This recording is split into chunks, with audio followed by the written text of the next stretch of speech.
बच्चों, चंद्रापीड़ कथा जिसका मूल स्रोत कादम्बरी कथा है, ये एक प्रेम कथा है और ये एक काल्पनिक कथा है। इसमें 2 जन्मों का वर्णन है। कुछ पात्र जो शाप के कारण उनका 2 बार इस पृथ्वी पर जन्म होता है और इसके नायक नायिका चंद्रापीड़ और कादम्बरी है। साथ ही साथ एक और प्रेम कथा चलती है, उसके नायक नायिका वैशंपायन और महाश्वेता और पुंडरीक नायिका और नायक है।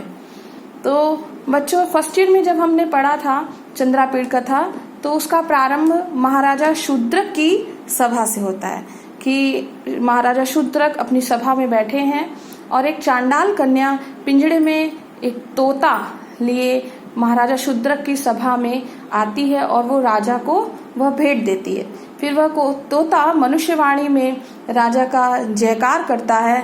तब राजा उससे उसकी कथा पूछते हैं, तो तोता अपने विषय में राजा को बतलाता है कि वह किस प्रकार से जाबाली मुनि के आश्रम में पहुंचा और जाबाली मुनि ने अन्य ऋषियों को उस तोते के विषय में बताना प्रारंभ किया। तो फिर एक और कहानी इसी के अंतर्गत चलती है। अब इसके वक्ता जाबाली मुनि हैं। जाबाली मुनि बता रहे हैं कि अवंती में यानी उज्जैनी में राजा तारापीड़ नाम के एक राजा थे, ठीक है, और उनका पुत्र था चंद्रापीड़। और चंद्रापीड़ का मित्र जो कि राजा तारापीड़ के मंत्री शुकनास नामक मंत्री का पुत्र भी था, उसका नाम था वैशंपायन। चंद्रापीड़ राजा तारापीड़ का पुत्र था और वैशंपायन शुकनास नाम के मंत्री का पुत्र था। ये दोनों अभिन्न मित्र थे।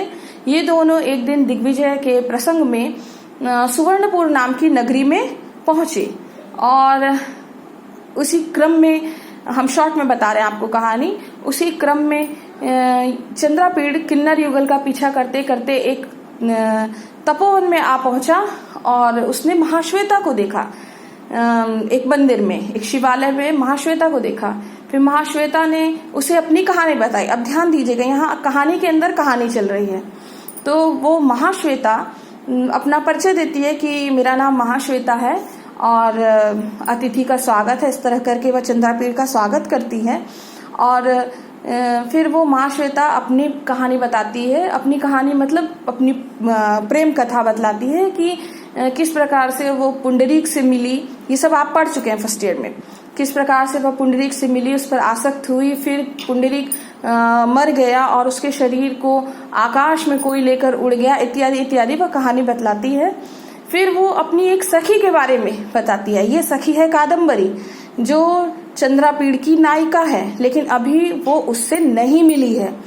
तो वो अपनी सखी के बारे में चंद्रापीड़ को बताती है और उसको मिलवाने के लिए लेके जाती है। तो इतनी कहानी आपके फर्स्ट ईयर में थी। अब जब वो अपनी सखी से चंद्रापीड़ को मिलवाने के लिए हेमकूट नामक पर्वत पर ले जा रही है, तो वहां चंद्रापीड़ कादम्बरी से मिलता है। यहाँ से आपकी सेकेंड ईयर की कहानी शुरू हो रही है। तो आप एक बार उस कथा सार को अवश्य पढ़ें, क्योंकि बगैर उसको पढ़े इसको समझना थोड़ा कठिन हो जाएगा। ठीक है।